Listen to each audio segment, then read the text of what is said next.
حضرت سلیمان کا دربار سجا ہوا ہے. واقعے تک آپ خود پہنچ گئے ہوں گے, میں صرف اس نقطے تک لے جانا چاہ رہا ہوں. دربار سجا ہوا ہے. سورہ نمل کی آیت نمبر 38 سے لے کر 40 تک میں واقعہ موجود ہے, جس حصے کو میں پیش کر رہا ہوں. درباریوں سے کہا, کون ہے تم میں سے جو تخت بلقیس کو پلک جھپکنے سے پہلے حاضر کرے؟ قال عفریت من الجن. ان درباریوں میں سے ایک جن بھی تھا جو عفریت تھا, یعنی بہت طاقتور تھا. اس جن نے کہا, انا آتی کا بھی, میں لے کر آؤں گا. قبل ان تقوم مقامک, اے سلیمان نبی قبل اس کے کہ آپ اپنے مقام سے کھڑے ہوں وہ آپ کے پاس حاضر ہو جائے گا. سلیمان نبی کہنے لگے, بہت دیر ہے, کسی کے پاس اور طاقت ہے جو ذرا جلدی لے کر آئے. تو قرآن یہ کہتا ہے, قرآن کی آیت پیش کر رہا ہوں, سورہ نمل آیت نمبر 40. ارشاد ہوتا ہے, قال الذی عندہ علم من الکتاب. ایک ایسا بھی دربار کے اندر موجود تھا جس کے پاس کتاب کا کچھ علم تھا. تو اس نے کہا کہ انا آتی کا بھی قبل ان یرتد الیک طرفک, میں قبل اس کے کہ آپ کی پلکیں جھپ کے حاضر کر دوں گا. اور جیسا کہا تھا ویسا کر بھی دیا. پہلے تو میں سلیمان نبی سے کہوں گا, اے سلیمان آپ تو نبی خدا ہیں, اگر حاضر ہی کروانا تھا تو اللہ کو کہتے ہیں, اللہ سے مدد مانگتے, یا اللہ وہ حاضر کر دے. آپ نے درباریوں سے مدد کیوں مانگی؟ حضرت سلیمان نے بتا دیا, اللہ سے جس طریقے سے مانگنا صحیح ہے اسی طریقے سے اللہ والوں سے مانگنا بھی صحیح ہے. کہ تم میں سے کون ایسا ہے جو یہ کام کرے؟ اور کسی نے کہا کہ میں کرنے کے لیے تیار ہوں, پلک جھپکنے سے پہلے حاضر کر دوں گا, اور حاضر کر کے بتا بھی دیا. حاضر ہو گیا تخت بلقیس. لیکن سوال یہ پیدا ہوا, اور یہ سوال تاریخ کی کتابوں میں موجود ہے. بہت بڑے دانشور یحییٰ ابن اقسم نے جناب موسیٰ مبرقہ سے یہ سوال کیا تھا. یحییٰ ابن اقسم کا نام شاید آپ نے سنا ہو, نویں سرکار کے گفتگو کے اندر آتا ہے. جب نویں سرکار بہت کم سنی کے عالم میں تھے تو یحییٰ ابن اقسم کو دربار میں لایا گیا تھا, اور بڑے بڑے بھی ابو طالب کے بچوں کا مقابلہ نہیں کر سکے. کسی نے کیا خوب کہا تھا, بلکہ ریحان اعظمی صاحب کا یہ شعر ہے, خدا ان کے درجات بلند فرمائے. کہتے ہیں کہ مدحت علی نقی کی مقدر کی بات ہے, مدحت علی نقی کی مقدر کی بات ہے, قطرے کے لب پہ آج سمندر کی بات ہے. قطرے کے لب پہ آج سمندر کی بات ہے, سیرت انہی کی ساری حسن عسکری میں تھی, منظر کی بات میں پس منظر کی بات ہے. تو یا ابو طالب کی اولاد ہیں جو بچپنے میں بھی بڑے بڑوں کو خاموش کرواتے ہیں. تو یحییٰ ابن اقسم کے سامنے امام تقی نے خاموش کروایا تھا, اور اس کے بعد امام تقی کے زمانے کے بعد بھی یحییٰ ابن اقسم زندہ رہا. تو اس سے سوال کیا موسیٰ مبرقہ سے. موسیٰ مبرقہ کون ہیں؟ یہ امام تقی ہی کے فرزند ہوتے ہیں, سگے بیٹے ہیں جناب موسیٰ مبرقہ بن امام تقی علیہ السلام. ان سے سوال کیا. سوال کیا کیا؟ کہ قرآن تو یہ کہہ رہا ہے کہ سلیمان کا جب دربار سجا ہوا تھا تو انہوں نے دربار سے سوال کیا تھا کہ تم میں سے کون ایسا ہے کہ جو تخت بلقیس کو حاضر کرے. میرا سوال یہ ہے کہ جو درباری کے پاس علم موجود ہے, کیا وہ علم خود سلیمان کے پاس نہیں ہے؟ اور اگر خود سلیمان کے پاس وہ علم ہے تو جب خود وہ کام کر سکتے ہیں تو درباریوں سے مانگنے کی ضرورت کیا ہے؟ اور اگر نہیں ہے اور درباریوں کے پاس وہ علم موجود ہے, اس کا مطلب یہ ہوا کہ یہ خود نبی بنے بیٹھے ہیں, ان کے زمانے میں ایک ان سے بڑا عالم ہے. ایسا ہو نہیں سکتا. اس کا مطلب یحییٰ ابن اقسم بھی جانتا ہے کہ جو حجت خدا ہوتا ہے وہ اپنے زمانے کا سب سے بڑا عالم ہوتا ہے. کب اس گتھی کو حل کروائیے. یا تو سلیمان کے پاس وہ علم ہے, اگر علم ہے تو سوال کرنے کی ضرورت نہیں ہے. اگر علم نہیں ہے تو اس کا مطلب خود کا علم کم ہے, درباری کا علم زیادہ ہے, تو پھر نبی اسے ہونا چاہیے, نہ یہ کہ سلیمان نبی کو ہونا چاہیے. اس کا جواب کیا ہے؟ موسیٰ مبرقہ کہتے ہیں کہ میں اس زمانے کی حجت نہیں ہوں, بلکہ اس زمانے کی حجت میرے بھائی امام علی النقی علیہ السلام ہے.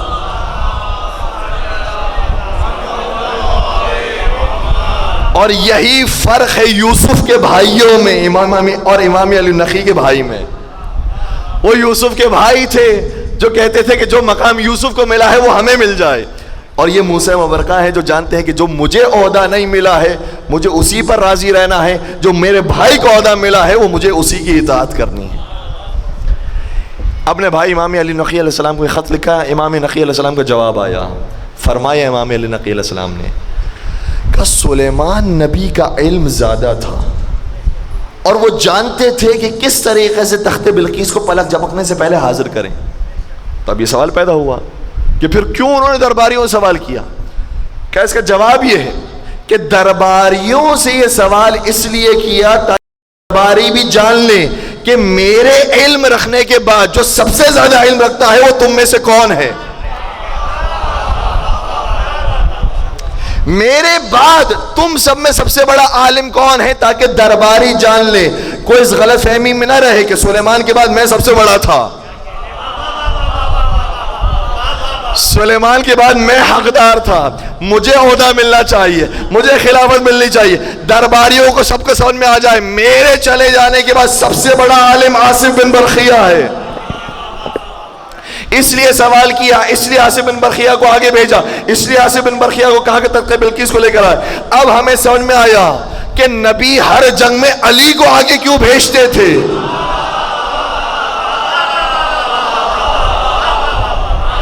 کیا خود کے پاس شجاعت نہیں تھی؟ کیا خود کے پاس طاقت نہیں تھی؟ کیا خود واصل جہنم نہیں کر سکتے تھے؟ کر سکتے تھے، لیکن علی کو بھیج کر بتاتے تھے میرے بعد جو سب سے زیادہ شجاع ہے وہ علی بن ابی طالب،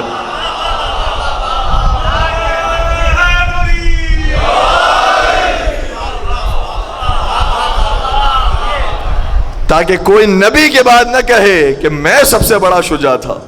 نبی نے اپنی زندگی ہی میں فیصلہ کر دیا میرے بعد جو سب سے بڑا دلیر اور شجاع اور بہادر ہے وہ صرف علی بن ابی طالب علیہ السلام۔ تو ہمارے ائمہ علیہ السلام وہ ہیں کہ بڑے بڑے مشکل مسائل کو انہوں نے بہت آسانی کے ساتھ، بڑے پیار و محبت کے ساتھ حل فرمایا ہے۔ لیکن صرف ہمارے ائمہ عالم نہیں ہیں، یہ ذہن میں رکھیے گا، دنیا کے علماء میں، دنیا کے ٹیچرز میں، دنیا کے پڑھانے والوں میں اور ہمارے امام میں فرق ہے۔ فرق کیا ہے؟ اگر فرض کیجئے کہ ہمارے بچے نے ایک ٹیوٹر رکھا ہے، ہمارے بچے کو ٹیوشن پڑھا رہا ہے، فیس دی ہم نے، وہ آ کر میتھس پڑھاتا ہے۔ ہمارا بچہ جب اس کے پاس میتھس پڑھ رہا ہے تو ٹیوٹر کو اس سے فرق نہیں پڑ رہا کہ وہ میتھس پڑھتے پڑھتے اپنی زبان سے گالیاں دے رہا ہے یا اپنی زبان سے ذکر الہی کر رہا ہے۔ ٹھیک ہے، ٹیوٹر کو تو فرق نہیں پڑے گا، ٹیوٹر تو آیا میتھس سکھانے کے لیے، وہ دیکھ رہا ہے کہ ریاضی صحیح طریقے سے میں سکھا رہا ہوں، بچہ صحیح طریقے سے سیکھ رہا ہے، اس کے بعد ہمیں پرواہ نہیں ہے کہ اس کا بچہ گالیاں دیتا ہے یا ذکر الہی کرتا ہے، پرواہ نہیں ہے۔ یہ فرق ہے دنیا کے پڑھانے والوں میں اور خدا کی طرف سے بھیجے ہوئے بندوں میں۔ جو خدا کی طرف سے بھیجے گئے ہیں وہ صرف یہ نہیں چاہتے کہ آپ علم حاصل کر لیں اور آپ کو علم دے دیں، بلکہ علم کے ساتھ ساتھ وہ تربیت بھی چاہتے ہیں۔ اور یہ تربیت کون دیتا ہے؟ ٹیوٹر آ کر تعلیم دیتا ہے، لیکن ماں باپ وہ ہوتے ہیں جو اپنی اولاد کی تربیت کرتے ہیں۔ فرق کیا ہے دونوں میں؟ وہ بھی آ کر تعلیم دے رہا ہے، ماں باپ بھی ظاہری طور پر تعلیم دے رہے ہیں۔ نہیں عزیزو، بہت نازک مرحلہ ہے، اس فرق کو سمجھیے گا۔ ٹیوٹر کی تربیت کرنے میں، اس کی تعلیم دینے میں اور ماں باپ کی تعلیم و تربیت دینے میں فرق کیا ہے؟ فرق یہ ہے کہ جو ہمارا بچہ ٹیوٹر کے سامنے جا کر پڑھ رہا ہے وہ ٹیوٹر کا بچہ نہیں ہے، وہ ہمارا بچہ ہے۔ اس لیے اگر وہ کوئی غلط کام کرے گا تو ہمارا دل پسیجے گا، ہمارا دل ٹوٹے گا، ہم چاہیں گے کہ اس کی اصلاح کرے۔ ٹیوٹر کو اس سے کوئی فرق نہیں پڑتا۔ اسی طریقے سے معصومین کے جو ماننے والے ہیں، معصومین جن کی ہدایت کرنے کے لیے آئے ہیں، معصومین جن انسانوں کو اصلاح کے راستے پر لینے کے لیے آئے ہیں، اگر ان سے کوئی غلطی ہوتی ہے تو ایسے ہی ان کا دل ٹوٹتا ہے جیسے باپ کا دل اپنی اولاد کے لیے ٹوٹتا ہے۔ اب وہ حدیث سنیے گا کہ نبی اکرم حضرت محمد مصطفیٰ صلی اللہ علیہ وآلہ وسلم نے ارشاد فرمایا تھا، فرمایا تھا انا وعلی ابوا هذه الامہ، میں اور علی اس امت کے باپ ہیں۔ باپ وہ ہوتا ہے جو اپنے بچوں کو گرتا ہوا نہیں دیکھ سکتا، باپ وہ ہوتا ہے جو اپنے بچوں کو بھوکا نہیں دیکھ سکتا، باپ وہ ہوتا ہے جو اپنے بچے کو گمراہ نہیں دیکھ سکتا، اور اگر کہیں پر کوئی کوتاہی کرتا ہوا نظر آ جاتا ہے تو چاہے خود بھوکا رہ لے لیکن اپنے بچے کو بچاتا ہے۔ اپنے بچے کو زندہ رکھتا ہے. اسی لیے قرآن کی بہت سی آیتیں آپ کو ملیں گی کہ اہل بیت گھر میں خود کھانے کے لیے کچھ نہیں تھا لیکن غریبوں کو کھانا کھلایا.